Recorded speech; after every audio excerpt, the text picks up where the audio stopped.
If you see increasing use of any sort of substance, typically that increase in use is temperate use, meaning that it's not people who are using it every day. So if you look at the subset of marijuana users who are using probably like once a month or very occasionally, I don't really see that contributing to public health in any meaningful type of way.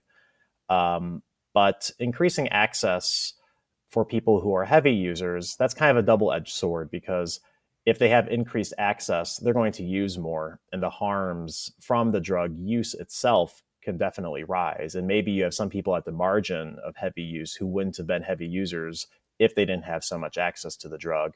But at the same time, when you start prohibiting a substance, it's those heavy users who are the victims of the criminal justice interventions.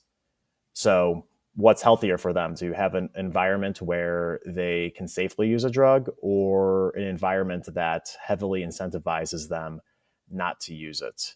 And when it's actually a close call like that, I'm usually on the side of freedom. And from a broader public health perspective, the increase in use could alarm some public health advocates and whatnot. But another thing to think about is the secondary effects.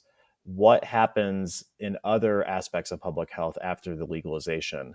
And from my work, I have consistently seen decreases in homicide rates and decreases in young male incarceration when marijuana is legalized. And going to jail is not good for your health. Getting murdered, I don't think is very good for your health. And it's really the libertarian argument on this is that the government can be much more efficient if it focuses its resources on more important issues.